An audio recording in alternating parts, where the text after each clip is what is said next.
Hello दोस्तों, स्वागत है आप सभी का हमारे यूट्यूब चैनल पर। दोस्तों, आपको सेवन्थ क्लास के दो चैप्टर ऑलरेडी करा दी गई है भूगोल का। ये हमारा तीसरा चैप्टर है। ठीक है, तो बिल्कुल आराम से पढ़ें, कोई दिक्कत वाली बात नहीं। यहाँ पर बिल्कुल अच्छे से आपको क्लियर कराया जाएगा, बिल्कुल पॉइंट वाइज। तो और ये सभी एग्जाम्स के लिए वैलिड है। ठीक है, सभी एग्जाम्स में आएंगे। तो स्टार्ट करते हैं। क्या आप जानते हैं सरफेस वेव्स, पृष्ठ तरंगे दो प्रकार की होती है। ठीक है, ये तरंगे पृथ्वी की सतह पर यात्रा करती है और भूकंप के दौरान सबसे अधिक स्थिति उत्पन्न करती है। ठीक है, इन्हें दो प्रकार में बांटा गया है। देखिए, जब भी भूकंप आती है ना, बहुत ही ज्यादा क्षति करते हैं। जैसे देखो, लवन लव तरंगे, ये तरंगे क्षैतिज दिशा में, ठीक है, क्षैतिज दिशा में गति करती है और सतह पर झूलने की तरह प्रभाव डालती है। ठीक, रैली तरंगे क्या कहता है कि ये तरंगे सतह पर तरंग की तरह घूमती है। ठीक है, तरंग की तरह घूमती है और एक रोलिंग प्रभाव पैदा करती है, जिससे भूकंप की तीव्रता बढ़ जाती है। ठीक है, प्राथमिक अनुदैर्ध्य तरंगे क्या कहती है? इन्हें पी तरंगे यानी पी वेव्स भी कहा जाता है।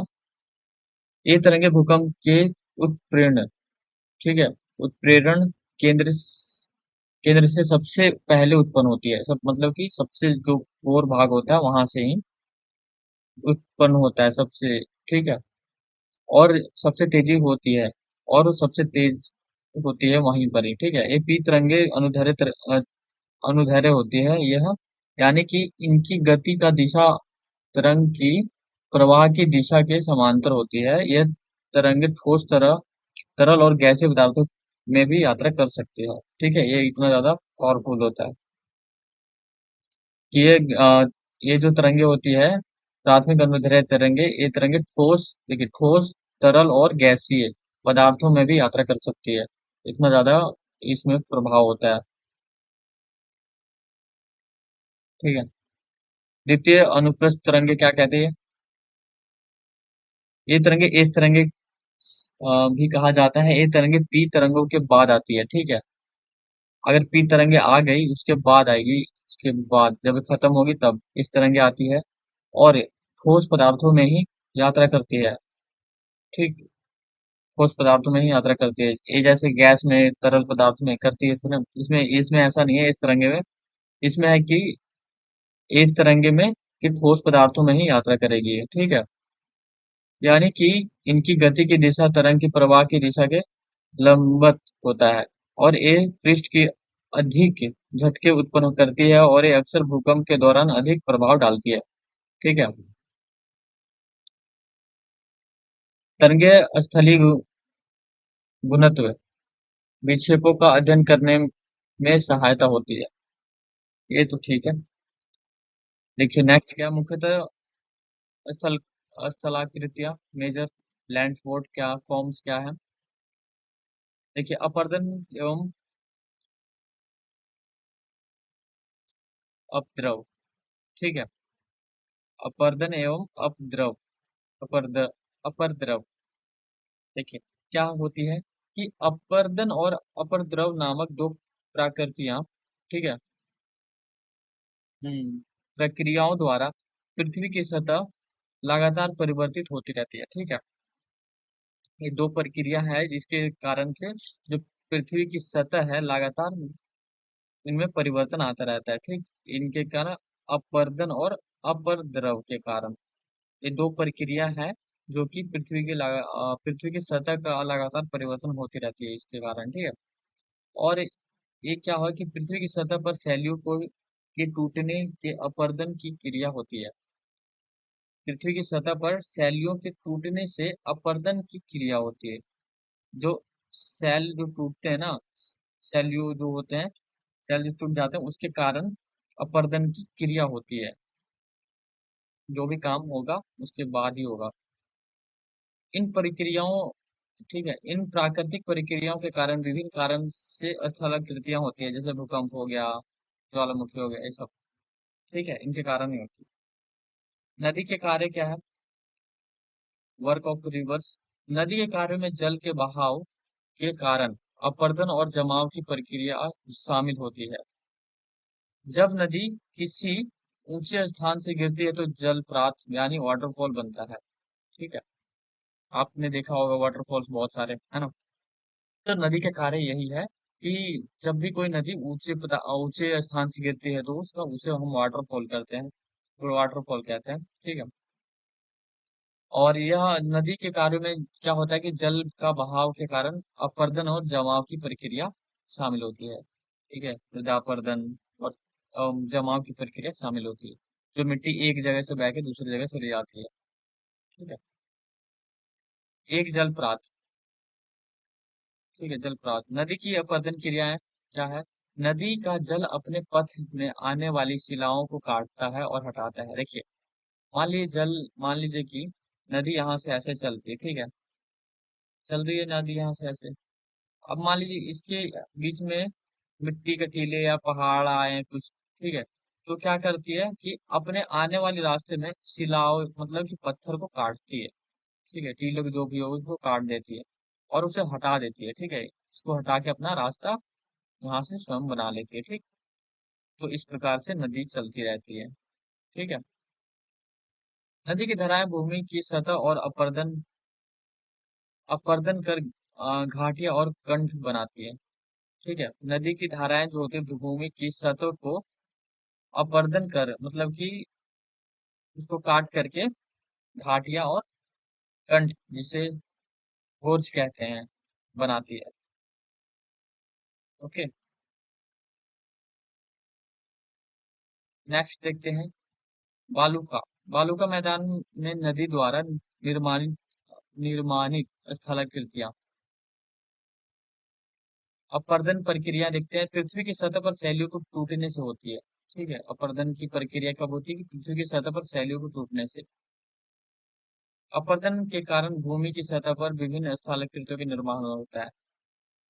ठीक है, अपरदन के कारण भूमि की सतह पर विभिन्न स्थलाकृतियों की निर्माण होती है, अपरदन के कारण। ठीक है, अपर अपर द्रव क्या है? अपर द्रव की प्रक्रिया कि हवा, जल, बर्फ और ग्लेशियर द्वारा शिलाओं के कटाव और जमाव की प्रक्रिया है। ठीक है, अपर द्रव क्या क्या है?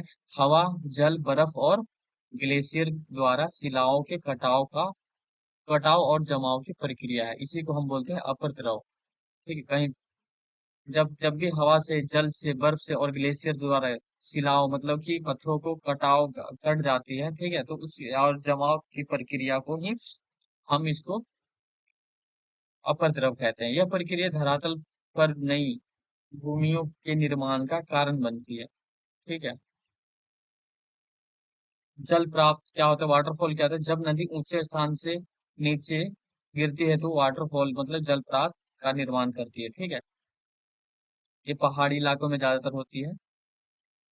जब भी जल बहुत ही ऊंचे स्थान से गिरते हैं तो उसे वाटरफॉल कहते हैं, सिंपल सी बात है। जल प्रात का निर्माण किस प्रकार से होता है? देखिए, जब नदी किसी ऊंचाई पर स्थित चट्टानों या पहाड़ियों से गिरती है तो पानी तेजी गति से नीचे आता है। इस प्रक्रिया के दौरान जल धारा की ऊर्जा चट्टानों की सतह को काटती है। ठीक, और घर्षण और कटाव के कारण एक गहरी खाई या घाटी का निर्माण होता है। यह गिरते पानी का दृश्य जलप्रपात कहलाता है। सिंपल सा, याद हो गया होगा आपको कि जलप्रपात क्या होता है कि जब भी नदी की ऊंचाई, ठीक है, जब भी नदी की ऊंचाई पर स्थित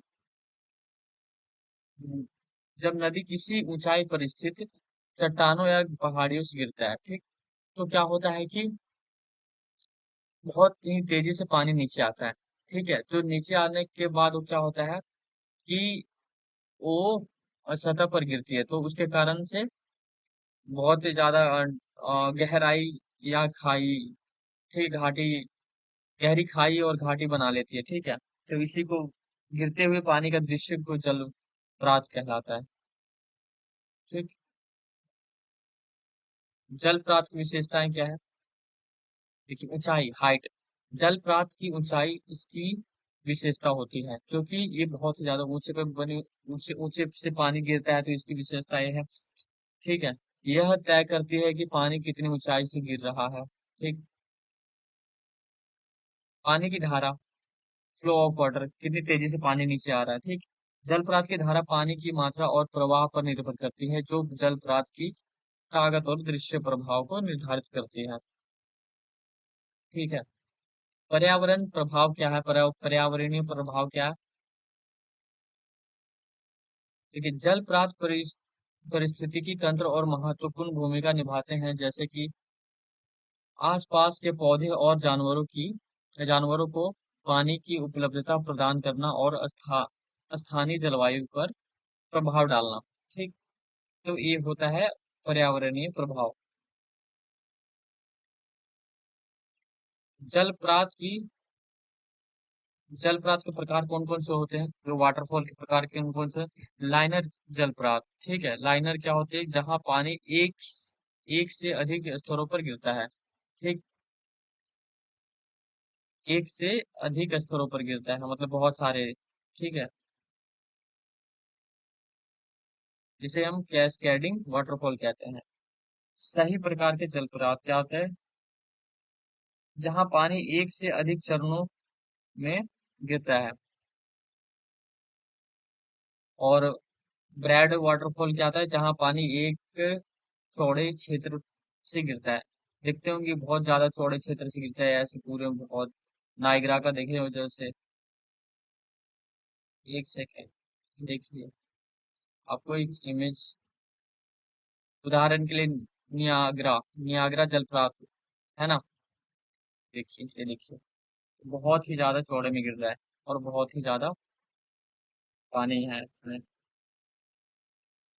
ये दुनिया का सबसे पहला, मतलब बहुत ही बड़ा है, नदी की अपरदन और जमाव प्रक्रिया। नदी की अपरदन क्रियाएं देखिए क्या है। अपरदन अपरदन क्या है? नदी की धारा के प्रभाव से भूमि की सतह पर टकराव होता है। यह प्रक्रिया नदी के प्रवाह के साथ होने वाली घर्षण को टकराव के कारण होती है। घाटियां क्या कहती है? वैलीज। जितनी भी होती है घाटियां, घाटियां को वैलीज कहते हैं।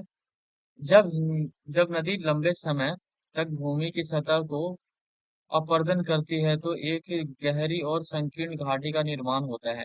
घाटियों की दीवारें अक्सर ऊंची और खड़ी होती है। ठीक है। क्या होता है कि जब भी नदी लंबे समय तक भूमि की सतह को अपरदन करती है, ठीक है, जब भी कोई लंबे समय तक भूमि को साथ रहती है, अपरदन करती है, तो एक गहरी और संकीर्ण घाटी का निर्माण कर देती है। ठीक है। एक घाटी दीवारों अक्सर ऊंची और खड़ी होती है। ठीक है। कंठ क्या होता है? यदि नदी की धार बहुत तीव्र है, ठीक है, तीव्र होती है, और इसके पास कठोर चट्टानें होती है, तो नदी एक गहरी और संकीर्ण कंठ का निर्माण कर सकती है। कंठ घाटियों की तुलना में अधिक गहरी और संकीर्ण होती है, समझे। अगर मान लीजिए नदी का धार बहुत ज्यादा तेज है, ठीक है, बहुत तेजी से नदी बह रही है, ठीक है, उसके बाद क्या होता है कि और अगर इनके पास कठोर चट्टाने हैं, मतलब इनके आसपास बहुत सारे चट्टाने हैं, तो क्या करती है कि वह जो निर्माण है, मतलब कि गहरी और संकीर्ण कंठ का निर्माण कर सकती है नदी। ठीक है। बहुत ही ज्यादा गहरी खाइयों के निर्माण कर सकती है। ठीक।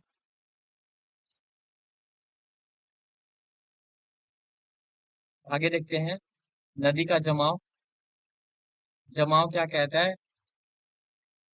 जब नदी की गति कम होती है, जैसे कि नदी की गति कम होने पर, जब नदी, ठीक है, या जब नदी समतल क्षेत्र में बहती है, तो नदी की धार में मौजूद बालू और गाद के नीचे जम जाते हैं।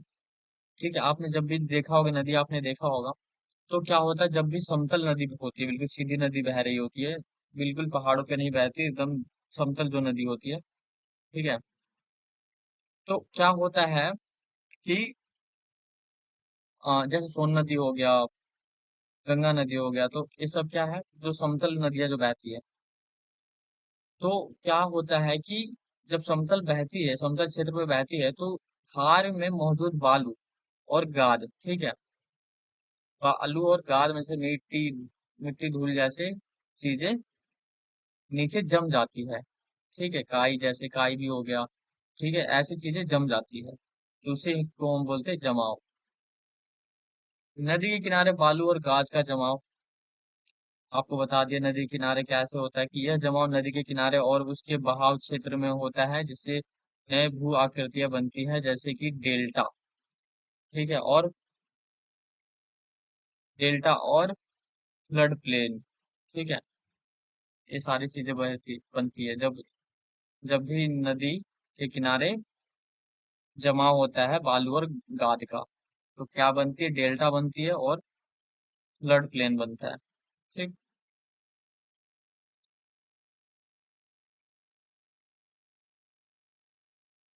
फ्लूड प्लेन, ठीक है। डेल्टा, डेल्टा क्या है, जब नदी समुद्र या किसी क्षेत्र, ठीक है, जब नदी समुद्र या किसी झील में मिलती है, तो वहां पर बालू और गाद का जमाव होता है और एक तीर का त्रिकोणीय आकृति बनती है।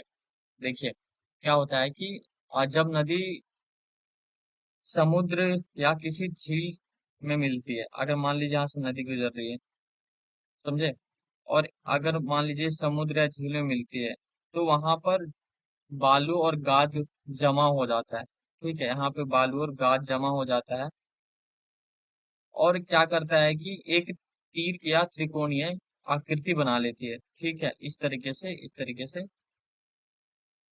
आकृति बना लेती है। यहाँ से तो नदी से पानी आ रहा है, तो यहाँ पे एकदम धीरे धीरे करते करते ये क्या होता है, समुद्र में मिलता है, तो यहाँ पर इस तरीके से बन जाता है तीर जैसे या त्रिकोणीय, इस तरीके से, ठीक है, यहाँ से आते आते आते आते फटने लग जाती है धीरे धीरे करके, तो यहाँ पे नदी की तरह त्रिकोणीय तीर की आकृति बना लेती है।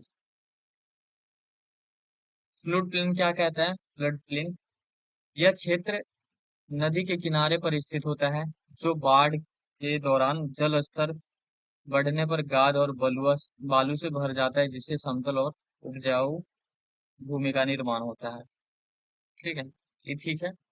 क्या होता है फ्लूड प्लेन की, यह क्षेत्र जो होता है नदी के किनारे पर स्थित होता है, जो बाढ़ के दौरान जलस्तर बढ़ने पर गाद और बालू से भर जाता है, जिससे क्या होता है कि समतल और उपजाऊ भूमि का निर्माण हो जाता है।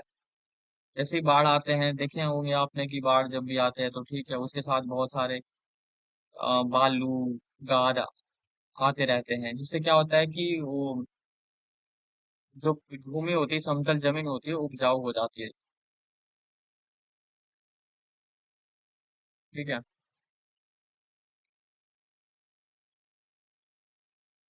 तो मिलते हैं एक नए वीडियो में, आज के लिए इतना ही। आगे हम देखेंगे समुद्र तटों की विभिन्न आकृतियों घटनाएं के कारण भौगोलिक संरचनाओं का निर्माण किस प्रकार से हुआ, ठीक है। तो तब तक के लिए आप स्वस्थ रहें, खुश रहें, और चैनल पे नए हैं तो वीडियो को लाइक और सब्सक्राइब जरूर करें, और वीडियो को लाइक करना ना भूलें। धन्यवाद, मिलते हैं नए वीडियो में।